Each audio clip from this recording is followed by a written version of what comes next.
جیسے کہتے ہیں نا کہ دہشت گردوں کے سینے میں دل نہیں ہوتا، تو آج ہم نے دیکھ لیا، آج جو میں اندر دیکھ کر آئی ہوں مجھے یہ یقین ہو گیا ہے کہ دہشت گردوں کے سینے میں دل نہیں ہوتا، اور جو اس طرح کی حرکت، مذموم حرکت کر سکتا ہے، سیاہ حرکت کر سکتا ہے، وہ ایک سیاسی جماعت نہیں ہو سکتی۔ اس کے لیے میں یہ اپنے دل سے سمجھتی ہوں کہ وہ ایک دہشت گرد جماعت تھی جنہوں نے پورا آرگنائز طریقے سے یہ حملہ کیا، اور یہ ایک پوری مینٹالٹی ہے کہ جو چیز آپ کو جمہوری طریقے سے، جمہوری جد و جہد سے حاصل نہ ہو جائے، اس کو دہشت گردی اور بدماشی سے حاصل کر لو۔ تو میں آج ان لوگوں سے بھی سوال پوچھتی ہوں، چاہے وہ پاکستان کی جو عدلیہ ہے جو ان کیسز کو دیکھ رہی ہے، 9 مئی کے کیسز کو دیکھ رہی ہے، یا وہ میڈیا کے کچھ عناصر ہو جو اس بات پہ سوال کرتے ہیں کہ یہ لوگوں کو اندر کیوں رکھا ہوا ہے، خواتین کو اندر کیوں رکھا ہوا ہے۔ بھئی جن خواتین نے، جن مردوں نے، جنہوں نے یہ حملہ کیا پاکستان کی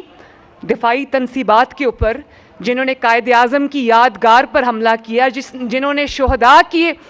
جو یادگاریں ہیں اور جو اس کے تقدس پر حملہ کیا، وہ سخت سے سخت سزا کے مستحق ہیں۔ اور مجھے یہ کہا جاتا ہے کہ ایک خاتون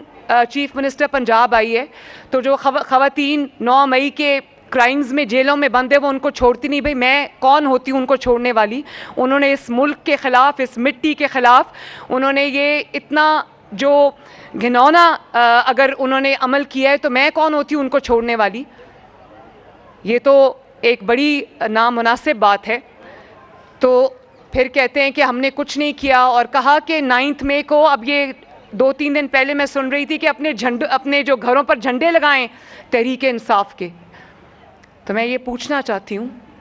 کہ آپ تو یہ کہتے تھے کہ ہم اس میں شامل نہیں ہیں، یہ ہمارے خلاف کیا گیا ہے، آپ کے رشتہ داروں کو لوگوں نے یہاں باہر دیکھا، لوگوں کو کالز کرتے دیکھا کہ آؤ اور ملکی تنصیبات پر، دفاعی تنصیبات پر، قائد اعظم کے گھر پہ حملہ کرو، اور انہوں نے آپ کی کال پہ لبیک کیا۔ یہ بہت، میں پہلے سے کہتی تھی کہ یہ بڑا 3-4 مہینے اس کی بڑی میٹیکولس پلاننگ کی گئی، دہشت گردوں سے تربیت دلوائی گئی ان لوگوں کو،